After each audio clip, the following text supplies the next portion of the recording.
ये नंदी धर्म का प्रतीक है। किसका प्रतीक है?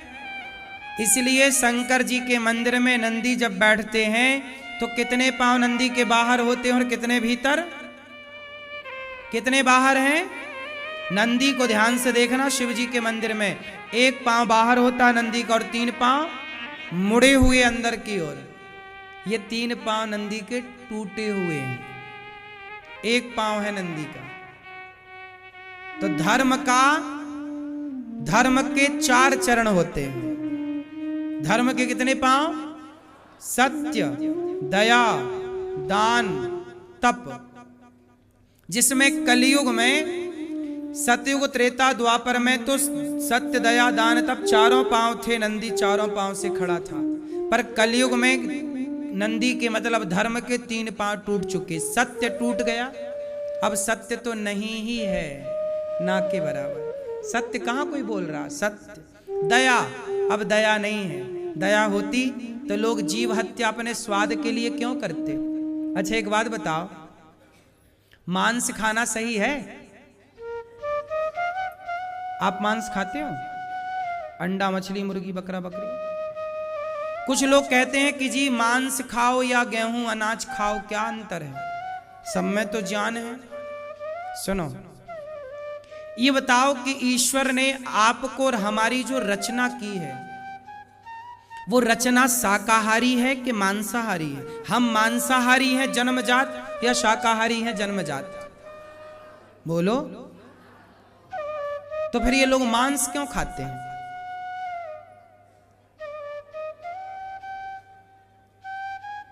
क्यों मांस खाते हैं लोग? आजकल लोग कहते हैं कि जी मांस, कुछ लोग मांस खाने की पैरवी करते हैं। एक बात बताओ, यदि मांस खाने के लिए ईश्वर ने हमें बनाया होता तो छोटे बच्चे को जब वो होश संभालता है तो पहली बार उसे खीर चटाई जाती है कि मांस चटाया जाता है? यदि आप जन्मजात मांस खाने के लायक होते तो छोटे बच्चों को बचपन में ही मांस खिलाया जाता।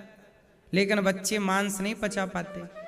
बच्चों को माँ का दूध और माँ के दूध के बाद सात्विक चीजें खिलाई जाती हैं।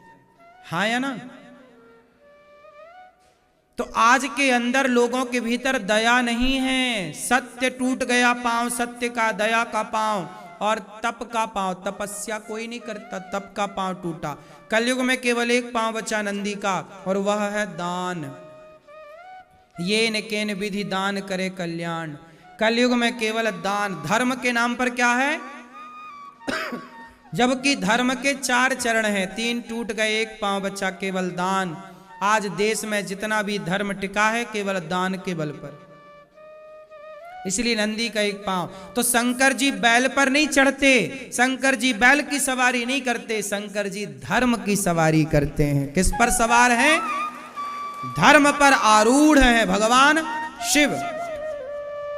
इसलिए हमें भी धर्म पर आरूढ़ होना चाहिए।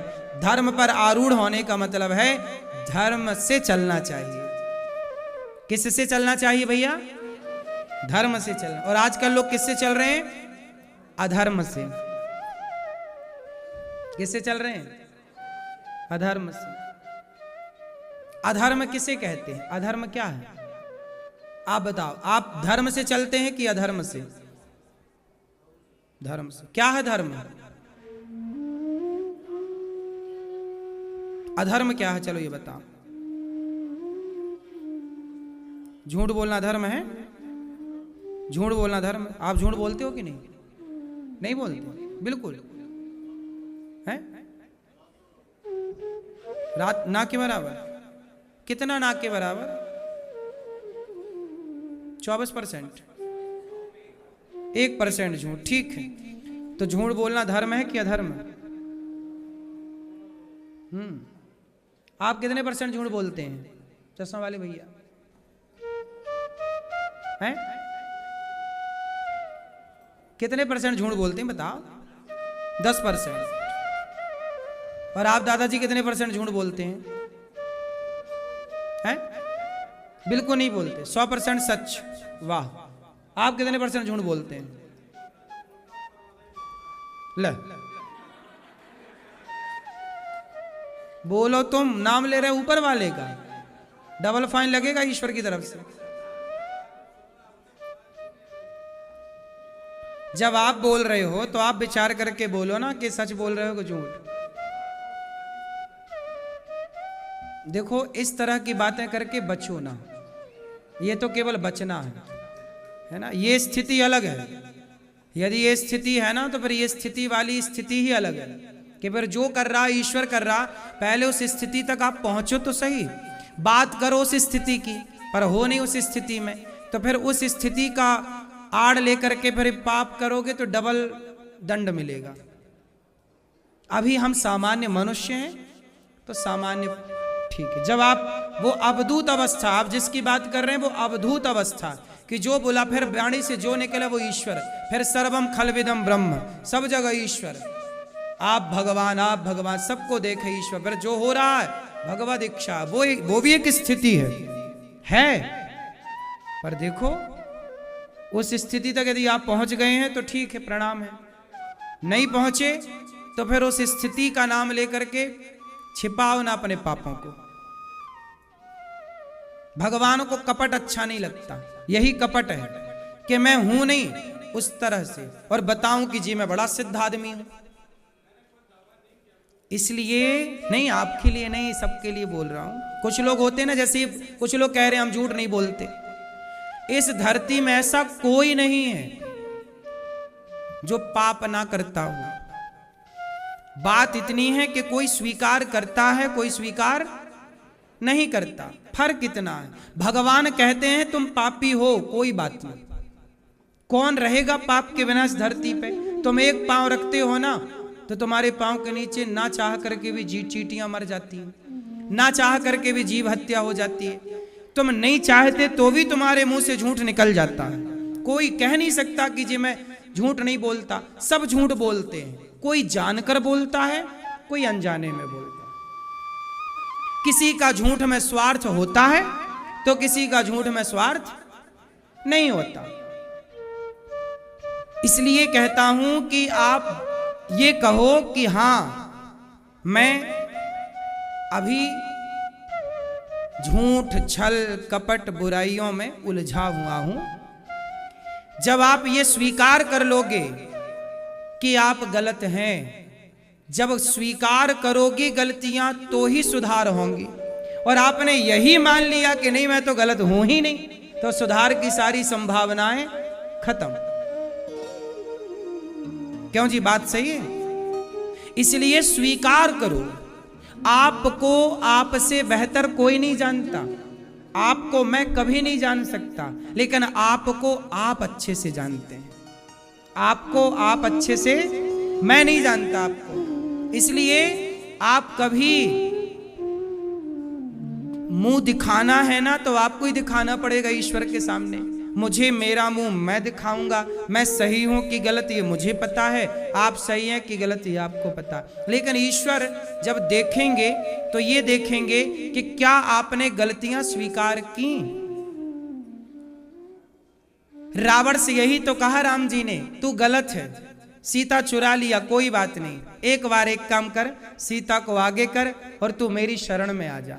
यदि रावण, हनुमान जी यही समझाने तो गए थे, रावण चल सीता मां को लेकर राम जी की शरण में। यदि राम जी की शरण में आ जाता रावण तो राम जी तो क्षमा कर देते ना। भले तुमने चोरी करी हमारी पत्नी की, लेकिन राम जी ने मारा कब?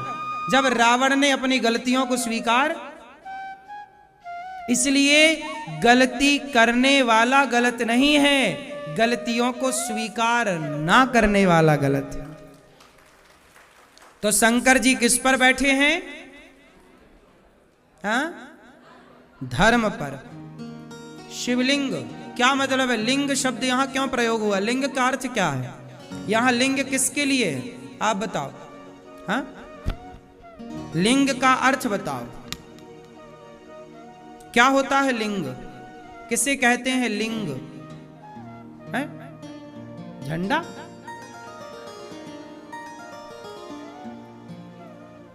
अच्छा,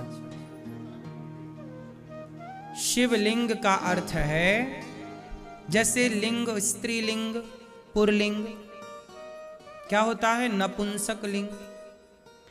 तो लिंग का मतलब होता है कि आपको ये बताया गया कि ये स्त्री है, ये पुरुष। पुरलिंग मतलब पुरुष, तो पुरलिंग मतलब पुरुष है, तो वहां पर पूरे पुरुष की बात है, ना कि किसी एक अंग की।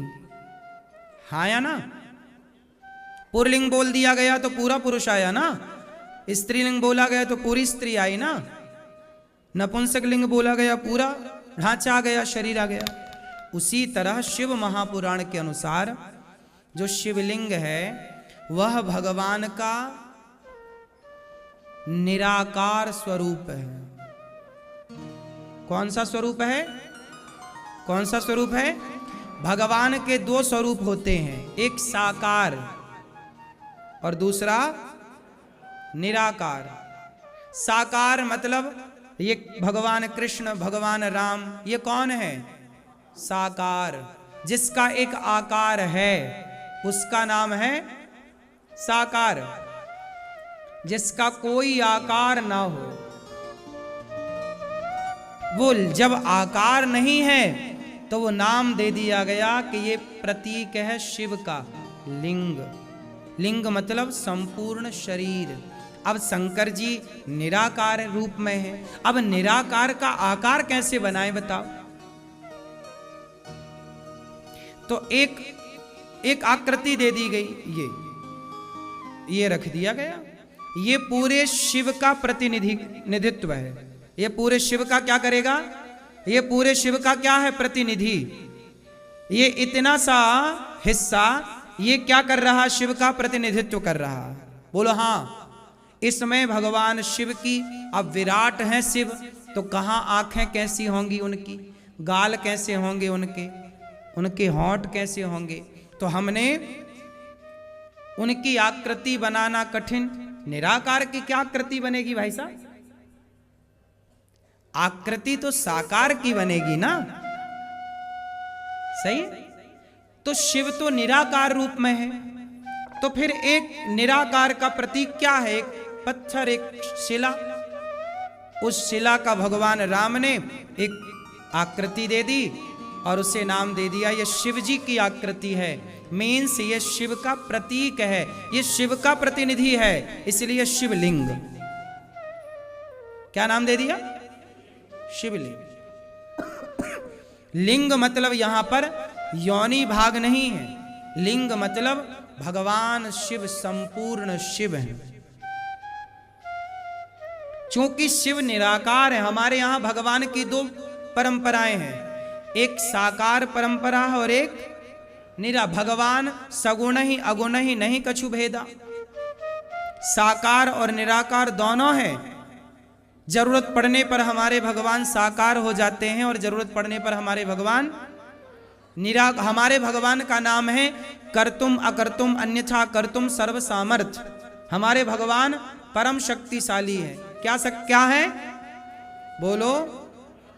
परम शक्तिशाली शक्ति। अब कुछ लोग कहते हैं कि भगवान जब निराकार है तो साकार कैसे हो सकता है? अरे पागल, वो भगवान जब परम शक्तिशाली है तो वो भगवान शक्तिशाली है, तो शक्तिशाली का मतलब ही है कि वो जब चाहे निराकार हो जाए और जब चाहे साकार हो जाए। यदि वो साकार नहीं हो सका तो परम शक्तिशाली कैसे हुआ? परम शक्तिशाली तो तब हुआ ना जब वो बड़ा बन जाए और अड़ोर अणियान महतो महियान। हनुमान जी लंका गए तो छोटे बनकर गए। सीता माँ बोली तुम कौन हो? तुम तो छोटे से हो हनुमान, क्या तुम्हारी तरह छोटे छोटे बंदर हैं? यदि ऐसे बंदर हुए तो रावण तो खा जाएगा। तब हनुमान जी ने क्या किया? भयं पर्वता कार शरीरा। हनुमान जी इतने बड़े हो, सीता मैया ऐसे देख रही, इतने बड़े हनुमान जी। अब बताओ हनुमान जी के अंदर क्या है? परम शक्ति। क्या है? परम मतलब परम शब्द जहां जुड़ गया ना, उससे अधिक कुछ नहीं। सबसे अधिक का परम नाम है। अधिक की अधिकता और अधिकता, जिसके बाद कुछ ना रहो, अंत, उसका नाम क्या है? परम शब्द जोड़ दिया गया। परम मतलब हनुमान जी बड़े बन गए ना, लेकिन हनुमान जी क्या भी बनते हैं? मसक समान रूप कपिधरि अति लघु रूप पवन सुत लीना। हनुमान जी क्या बन गए? छोटे से क्या बन गए? बोलो मेरी मां। हनुमान जी क्या बन गए? और क्या बन गए? बड़े। जब बड़े की जरूरत पड़ी तो भगवान का भक्त छोटा बड़ा हो सकता है, तो हमारे भगवान क्या निराकार से साकार नहीं हो सकते? बोलो, नहीं हो सकते। फिर इसलिए भगवान में कोई डाउट ना रखा करो कि भगवान ने ऐसा क्यों किया। क्या कोई भगवान कोई पत्थर से प्रकट हो सकता? हाँ, तुम नहीं हो सकते प्रकट पत्थर से, पर प्रहलाद के लिए तो खंबा चीर के भगवान आए कि नहीं? नरसिंह बने। नरसिंह कैसे हैं? आधा है शरीर और आधा है, आधे हैं मनुष्य, नर। नर मतलब आप, हम नर, और सिंह मतलब शेर। आधा नर और आधा। अब आपने दुनिया में कहीं ऐसा आदमी देखा कि आधा नर हो आधा सिंह हो? आपने देखा हो तो बताओ। अब आप कहो कि इंसान नरसिंह कैसे हो सकता? भाई आप नहीं हो सकते, मैं नहीं हो सकता, पर भगवान, जो कोई नहीं हो सकता वो भगवान हो सकते हैं, क्योंकि वो परम शक्तिशाली हैं, भगवान है वो। भगवान के लिए क्या नहीं हो सकता? ना शब्द क्या है? सुई के छेद से क्या हाथी घोड़ा निकल सकता है? क्यों बेटा? सुई के छेद से हाथी घोड़ा निकल सकता है? आप बताओ, आप बताओ, आप बताओ,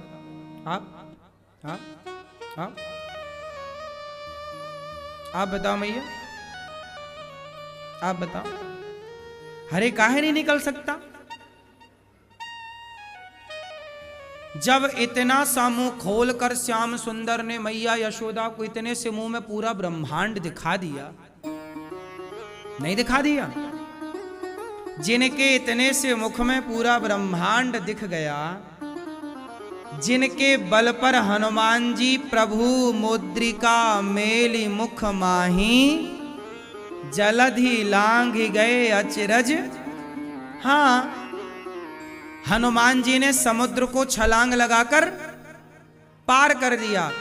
जिनके बल पर समुद्र को छलांग लगा के पार कर लिया हनुमान जी ने, वो भगवान चाहें, जिनके मुंह में इतना ब्रह्मांड समाया, वो भगवान चाहें तो सुई के छेद से हाथी घोड़ा नहीं, पूरी ऐसी पृथ्वियां निकाल दें तो कोई आश्चर्य नहीं। भगवान के लिए क्या संभव है? आप नहीं निकाल सकते, लेकिन हम बात किसकी कर रहे हैं? भगवान की। और आपने क्या बोला? नहीं, सुई के छेद से हाथी घोड़ा नहीं निकल सकता। तुम्हें तो विश्वास ही नहीं है भगवान पर, नहीं निकल सकता महाराज। भगवान पर विश्वास रखना पड़ता है मेरी मां। विश्वासो ही फलदायका। अपने भगवान पर विश्वास रखो कि मेरा भगवान कुछ भी कर सकता है।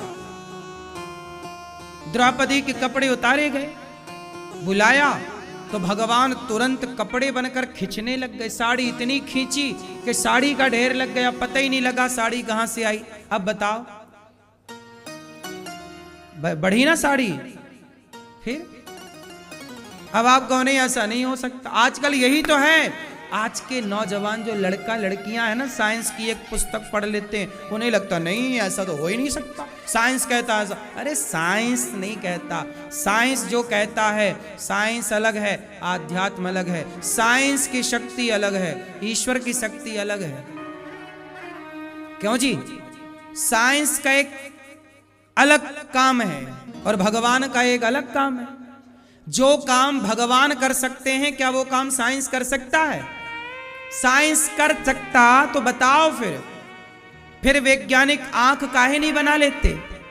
फिर आदमी अंधा है तो निकालो उसकी पुरानी आंख, नई आंख डाल दो। साइंस सब कर लेता तो अंधा कोई क्यों है? फिर लगाए आंख। क्यों साहब? फिर काहे चश्मा पहने घूम रहे हो? नई आंखें लो ना। विज्ञान के पास होगी, डाले तुम्हारी नई आंख। साइंस सब कुछ कर लेता तो तुम बूढ़े काहे हो गए? बालों में तुम डाई पोतते घूम रहे हो। वैज्ञानिकों से मिलके हो जाते तुम्हारे बाल बिल्कुल जवानों की तरह, फिर तुम बूढ़े काहे हो गए? विज्ञान है तो फिर तुम बूढ़े क्यों हो गए साहब? जवान रहो ना सदा। विज्ञान सब कर रहा है तो फिर कोई बूढ़ा क्यों हो रहा है भाई? रोको बूढ़ा होने से। क्यों जी? मतलब विज्ञान जो नहीं कर पाएगा कभी नहीं कर पाएगा, वो ईश्वर कर रहे हैं कि नहीं? बोलो हां कि ना? विज्ञान तरक्की अपने विषयों में करता रहेगा, भगवान के विषयों में कभी विज्ञान हाथ नहीं डाल सकता। क्यों जी? उपचार इलाज तो सदा से रहा आयुर्वेद में, आज डॉक्टर वही कर रहे हैं, मेडिकल साइंस में उपचार होता सब प्रकार का। लेकिन विज्ञान कहे नहीं जी मैं तुम्हें मरने नहीं दूंगा, तुम्हें अमर बना दूंगा। तो बताओ टाटा जी काहे चले गए? सारे वैज्ञानिकों को खरीदना लेते, बनाओ ऐसी दवाई में मरू ना, फिर काहे चले गए? इसलिए आज के लड़कों को समझाओ कि बेटा विज्ञान अपनी जगह सही है, पर ईश्वर से जोर किसी का चला है। इतने बड़े बड़े वैज्ञानिक थे तो आइंस्टीन इत्यादि काहे मर गए? तुम तो खुद वैज्ञानिक थे, काहे मर गए? फिर बन जाते अमर। इसका मतलब है वैज्ञानिकों का अपना काम है, सही है उनका काम, गलत नहीं है, पर आप ना ईश्वर से अपनी तुलना ना करने लग जाना कि जी अपनिच भगवान है। विज्ञान विज्ञान है, साइंस साइंस है, और ईश्वर ईश्वर है। क्या ईश्वर की बराबरी कोई कर सकता है? तुम 4 आविष्कार कर लो तो कहने लग जाओ ईश्वर की क्या जरूरत? तो आविष्कार जिनने किए वो मर काहे गए भैया बताओ? काहे मर गए? फिर तुम अमर हो जाते तो हम मान लेते कि तुम ही भगवान हो, फिर भगवान की क्या जरूरत थी? हम तुम्हें ही मानते भगवान। भगवान भगवान है, इसलिए नास्तिक ना बनो साहब। आजकल के लड़के ना भगवान को नहीं मानते, अरे भगवान भगवान कुछ नहीं होता। हाँ, बिना हुए तुम्हारा बाप पैदा हो गए और तुम पैदा हो गए।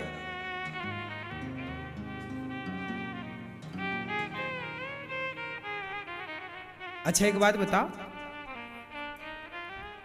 मां के पेट में बच्चा बनता है, बनता है? उसकी आंखें, उसके हाथ पांव कौन ला के लगाता? वैज्ञानिक लगाते हैं। कौन लगाता है? पेट में। फिर इसलिए साइंस को आप बिल्कुल, मैं भी विज्ञान का प्रयोग करता हूं। विज्ञान का प्रयोग करने का अर्थ ये है कि आपको आज की तकनीक, आज की जरूरतें, विज्ञान के आधार पे आप किसानी करोगे तो ज़्यादा तरक्की करोगे। भाई विज्ञान आया तो किसानों की तरक्की डबल हो गई। विज्ञान आया, आपकी यात्रा कम टाइम पर ज़्यादा हो गई। विज्ञान आया, आप यहाँ से अमेरिका कनेक्ट हो गए मोबाइल के द्वारा। तो विज्ञान ने आपको और सरल बना दिया है, जिंदगानी और क्या हो गई है? सरल हो गई है कुछ मामलों में। लेकिन इसका मतलब ये नहीं है कि तुम अब भगवान को छोड़ो और यही कहो नहीं जी भगवान भगवान कुछ नहीं है, टेक्नोलॉजी ही सब कुछ है। पागल ना बनो। क्यों बेटा? सही है, टेक्नोलॉजी ही सब कुछ है कि ईश्वर ही कुछ है? हाँ, तो भगवान साकार भी और निराकार भी हो सकते हैं। वही भगवान शिव का परिवार माता पार्वती, भगवान शिवलिंग, लिंग मतलब योनि भाग नहीं, लिंग मतलब भगवान शिव का पूरा स्वरूप, यही है शिवलिंग। क्या है? शिवलिंग। वो शिव हैं साक्षात।